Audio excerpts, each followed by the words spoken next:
नमस्कार दोस्तों, स्वागत है आपका ऑन ट्रैक विद अजय में, जहां हर दिन मिलेगा आपको fresh current affair, static GK, general science के स्मार्ट कॉन्सेप्ट। चाहे आप यूपीएससी, एसएससी, बैंकिंग या रेलवे की तैयारी कर रहे हो तो दोस्तों आप बिल्कुल सही जगह आए हो। अगर आप चाहते हो एक स्मार्ट और फोकस तैयारी तो चैनल को अभी सब्सक्राइब करो, बेल आइकन दबाओ और तैयारी को दो एक नया boost. On track with Ajay, क्योंकि सिलेक्शन के लिए सही ट्रैक जरूरी है। तो चलिए शुरू करते हैं आज के important current affairs. Current affairs 10 June 2025, multiple choice question and answer. पहला प्रश्न, हाल ही में किस देश द्वारा वन बिग ब्यूटीफुल बिल प्रस्तुत किया गया है? इसका सही जवाब होगा अमेरिका।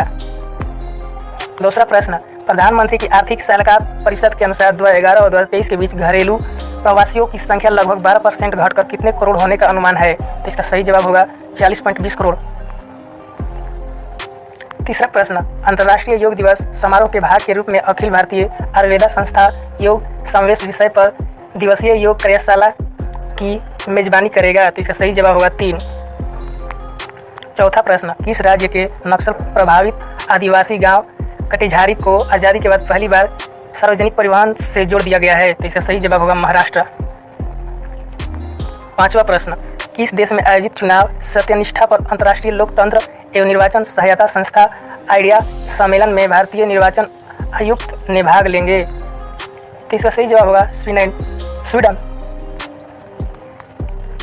छठवां प्रश्न, हाल ही में डीआरडीओ ने कितने उद्योगों को 9 प्रणालियों की प्रायोगिक किया हस्तांतरित की है? तो इसका सही जवाब होगा 10।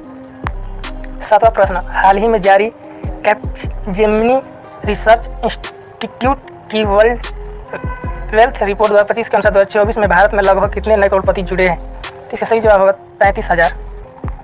आठवां प्रश्न, निम्नलिखित में से किस देश में आयोजित होने वाले G7 शिखर सम्मेलन में प्रधानमंत्री नरेंद्र मोदी को आमंत्रित किया गया है? तो इसका सही जवाब होगा कनाडा।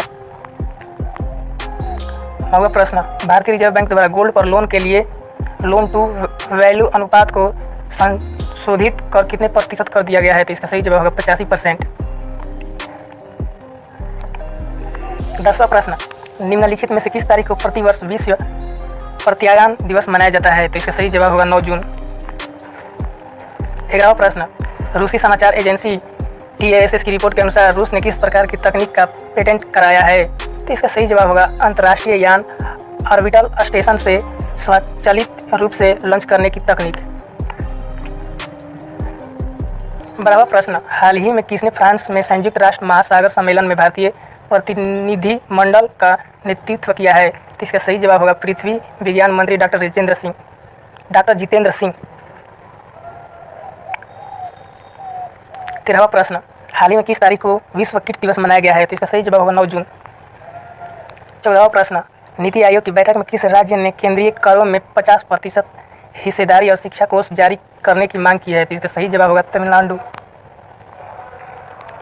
15वां प्रश्न, हाल ही में स्टारलिंक कंपनी को भारत में सैटेलाइट इंटरनेट सेवाएं शुरू करने की अनुमति मिल गई है, वह किस देश की कंपनी है? तो इसका सही जवाब होगा America. Static GK MCQ question. 16वां प्रश्न, किस वायसराय ने अफगानिस्तान के प्रति आक्रामक नीति अपनाई? तो इसका सही जवाब होगा लॉर्ड लिटिन। 17वां प्रश्न, निम्नलिखित में से कौन से नेता कांग्रेस के उग्रवादी समूह से संबंधित थे? तो इसका सही जवाब होगा अरविंद घोष। 18वां प्रश्न, निम्नलिखित में से 16वां वित्त आयोग कब गठित किया गया था? तो इसका सही जवाब होगा 31 दिसंबर 2023। 19वां प्रश्न, निम्नलिखित में से किस मुगल सम्राट ने सुलह ए कुल की नीति शुरू की? तो इसका सही जवाब होगा अकबर।